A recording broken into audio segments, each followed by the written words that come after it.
জীবনে খালি ঘুরবেন আর খাইবেন। দুদিনের জীবনে আর বাঁচবেনই বা কয়দিন, তাই খাওয়া দাওয়া আর ঘোরাঘুরি করে জীবনটাকে উপভোগ করুন। আমি যেমন ঘুরতে পছন্দ করি, তেমনি খাইতেও কিন্তু বেশ পছন্দ করি। ভ্রমণ প্রেমের পাশাপাশি আমি কিন্তু ভোজন রসিক, তাই সেদিন একটা খাবারের কথা শুনে আর লেট করতে পারলাম না, চলে গেলাম প্রায় ফ্রেন্ড। সেখানকার এনভায়রনমেন্ট ছিল জাস্ট অসাধারণ। যেমনি পেট পুরাইতে পারবেন, তেমনি কিন্তু মোবাইলও পুরাই নিয়ে আসতে পারবেন। এত সুন্দর পরিবেশে ছবি কিংবা ভিডিও না করলে কি হয়। ভিতরের জায়গাটা ছোট মনে হলেও বাহিরের জায়গাটা ছিল অনেক বেশি বড় এবং খোলামেলা, যেখানে বসে আড্ডা দিলে ন্যাচারাল একটা ফিল পাওয়া যায়। ভিতরে অনেক সুন্দর করে লাইটিং করা ছিল এবং দেওয়ালগুলাতে ছিল পেন্টিং করা। অনেক সুন্দর একটা দোলনা দেওয়া ছিল, যেখানে বসে আপনি অনায়াসে অনেকগুলা পিকচার এন্ড ভিডিও করতে পারবেন। বড় কিংবা ছোট, আমরা সবাই কিন্তু দোলনা পছন্দ করি, দোল খেতে পছন্দ করি। ছোট বাচ্চারাও কিন্তু দোল খেতে ভীষণ ভালোবাসে। তাই শুধু ফ্রেন্ডস কেন, আপনি চাইলে আপনার ফ্যামিলি নিয়েও কিন্তু এই সুন্দর জায়গাটিতে চলে যেতে পারেন। সারাটা দিন কর্মব্যস্ততায় কাটানোর পর যখন এরকম একটা পরিবেশে আপনি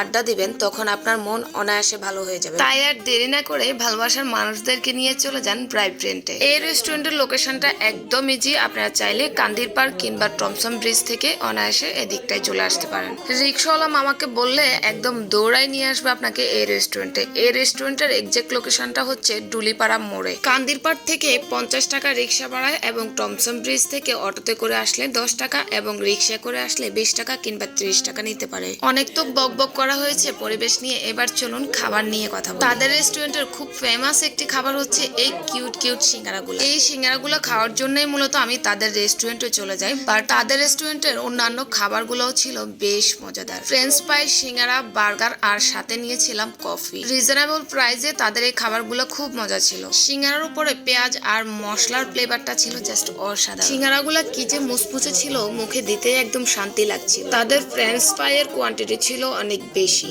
2 রকমের বার্গার নিয়েছিলাম আমরা সেখানে, এবং আমার কাছে এই হার্ট শেপের বার্গারটাই বেশি ভালো লেগেছিল। এমন একটা পরিবেশে বসে আড্ডা দিচ্ছিলাম আর আড্ডার সাথে সাথে খাবার খাচ্ছিলাম, কি যে ভালো লাগছিল জানেন। ইচ্ছে করছিল আরো কিছুক্ষণ সেখানেই থেকে যাই। ওভারঅল সবগুলা খাবার ছিল ভীষণ মজা। আমরা একদম সবগুলা খাবারই খেয়ে ফেলেছি। এত মজার খাবার কি অপচয় করা যায় বলেন? খাবার আপনাদেরকে দেখাইছিলাম সব উদাও সিএম ভাইয়ের পেটে। কোনো প্রমাণ আছে? আমি খাইছি, তুই খাইছিস। হচ্ছে সাইফুল আর এ হচ্ছে সাইফুলের বন্ধু। সবাই মিলে খাবার শেষে একটু মজা করছিলাম, কেউ সিরিয়াসলি নেওয়ার দরকার নেই। তোমরাও চাইলে এভাবে মজা করতে করতে পেট পুড়ে আসতে পারো। তাই আর দেরি না করে এখনই চলে যাও ব্রাইব্রেন্টে আর জানিয়ে দাও কেমন লেগেছে ভিডিওটা।